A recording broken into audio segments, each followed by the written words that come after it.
3 నెలలు 35,000 కోట్లు కావాలన్నట. 3 నెలల్లో 35,000 కోట్లు కావాలి. స్కీమ్లు, కీలక ప్రాజెక్టులకు సర్కారు నిధుల వేట. రైతు భరోసా, ఇందిరమ్మ ఇండ్లు, రాజీవ్ యువ వికాసానికి సర్దుబాటు. రీజనల్ రింగ్ రోడ్డు, మెట్రో విస్తరణ, రేడియల్ రోడ్లకు కొంత.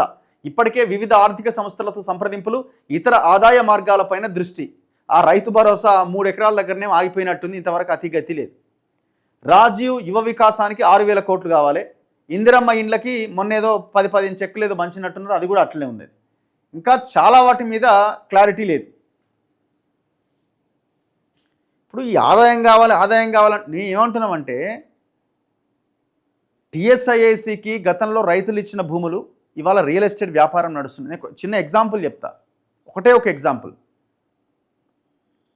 ఇక్కడ ఇది పుప్పాలగూడ దగ్గర దాదాపు 1,40,00,000 ఎస్ఎఫ్టీలో ఈయన ఎవరు మొన్న ఎంపీగా పోటీ చేసిండు, రంజిత్ రెడ్డి అండ్ బ్యాచ్ కలిసి చేవెళ్ళ ఎంపీగా పోటీ చేసిండు, మొన్న ఓడిపోయింది.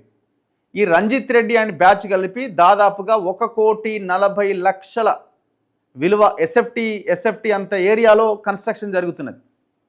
ఎక్కడిదయ్యా ల్యాండ్, ప్రాపర్టీ ఎక్కడిది అంటే అది టీఎస్ఐఏసీకి సంబంధించిన ల్యాండ్. అది రైతులు పరిశ్రమలు పెట్టడానికి ప్రభుత్వానికి ఇచ్చిన భూమి. అది అట్లాంటి భూమిని రికవరీ చేసుకుంటే, వెనక్కి తీసుకుంటే, దాన్ని వేలం వేస్తే ఎకరం అక్కడ గతంలోనే 100 కోట్లు పోయింది, ఇవాళ 150 కోట్లకు పోతుంది.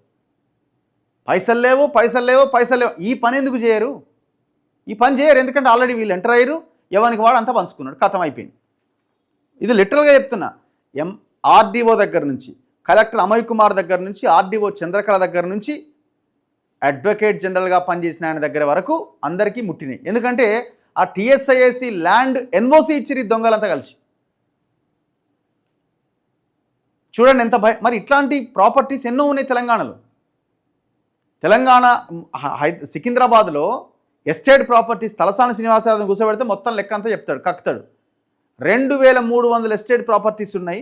అవన్నీ గవర్నమెంట్కి చెందాల్సిన ప్రాపర్టీస్. గతంలో ఎప్పుడో దశాబ్దాల కింద నిజాం ఉన్నప్పుడు అవి ఆదాయాన్ని క్రియేట్ చేసే వాటి కింద లీజుకి ఇచ్చిర్రు. వాటి లీజు టైం అయిపోయిన తర్వాత ప్రభుత్వం టేక్ ఓవర్ చేయాలి, కానీ వీళ్ళంతా కబ్జాలు పెట్టేశారు. 2,300 ప్రాపర్టీస్ ఉన్నాయి సికింద్రాబాద్లో. ఏమైనాయి? ఎటుపోయినాయి? చెరువులను కబ్జాలు పెట్టిరు, టీఎస్ఐఏసీ భూములు కబ్జాలు పెట్టి రియల్ ఎస్టేట్ వ్యాపారం చేస్తున్నారు. ఈ గవర్నమెంట్ ఏం చేస్తుంది? వాళ్ళతో లాలూచిబడి దాంట్లో కొంత వాటాను తీసుకొని దాన్ని క్లోజ్ చేసి పడేస్తుంది. ఏమనంటే పోయిన గవర్నమెంట్లో జరిగింది, మనం ఏం చేయగలుగుతాం ఇప్పుడు అంటారు సింపుల్గా. ఏమనంటే పైసలు లేవు, ఇప్పుడు 35,000 కోట్లు, ఇప్పుడు ఏం చేయాలా? ఫ్రెష్గా గవర్నమెంట్కి ఉన్న భూమిని ఏదైతే ఉందో దాన్ని మళ్ళీ అమ్మాలి. ఇప్పుడు 400 ఎకరాలు ఆడ ఉంచవచ్చు కదా, ఆ 400 ఎకరాల నుంచి మిగతా కబ్జా పెట్టిన భూమిని లాగొచ్చు కదా. అది లాగట్లే, పోయింది. అందులో వీళ్ళు సగం తీసుకొని పంచుకుంటున్నారు.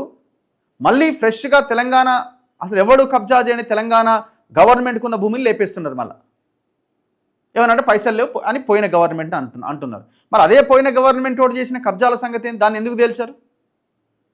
దాన్ని తేల్చి వెనక్కి తీసుకొని ఒక 20% వేలం వేసిన ఇవాళ ఫైనాన్షియల్ ప్రాబ్లం కాదు కదా. 5 ఏళ్ళు నడుస్తుంది రాష్ట్రం. అంత భూమి అది, లక్షల ఎకరాల భూమి అది. నేను ఇప్పుడు చెప్పిన ఎగ్జాంపుల్ ఇక్కడ, ఇది మన పుప్పాలగూడ దగ్గర టీఎస్ఐఏసీ ల్యాండ్. దాదాపు మనం నడవడానికి 600 మీటర్లు 700 మీటర్లు నడవాలి, దాదాపు కిలోమీటర్ నడవాలి లోపలికి. అంత ల్యాండ్ అది.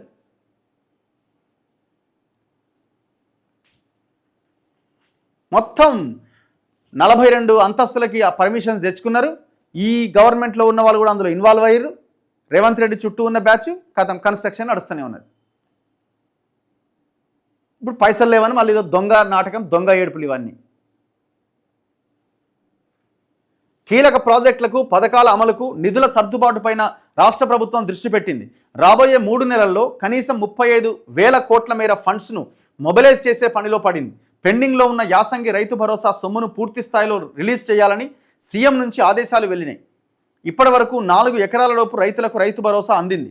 మిగిలిన మొత్తానికి మే 2వ వారం లోపుగా పంపిణీ పూర్తి చేయాలని అధికారులు ప్లాన్ చేస్తున్నారు. ఇక త్వరలో ప్రారంభమయ్యే వానాకాలం సీజన్కు కూడా రైతు భరోసా కింద పెట్టుబడి సాయం అందించాల్సి ఉంటుంది. ఇందుకోసం కూడా ఇప్పటి నుంచే నిధులు సమకూర్చే పనిలో ప్రభుత్వం నిమగ్నమైంది. ఇందిరమ్మ ఇండ్లు, రాజీవ్ యువ వికాసానికి సంబంధించి కూడా ఆర్థిక శాఖ యాక్షన్ ప్లాన్ రెడీ చేస్తున్నది. ప్రతిష్టాత్మకంగా తీసుకున్న రీజనల్ రింగ్ రోడ్, మెట్రో విస్తరణ, రేడియల్ రోడ్లకు రాష్ట్ర ప్రభుత్వ వాటా ఇచ్చేందుకు నిధులను సమకూర్చుకునే ప్రయత్నాలు జరుగుతున్నాయట. ఏం చేయాలా? మళ్ళీ అమ్మాలా, ఉన్న క్లియర్గా ఉన్న భూమిని అమ్మాలా.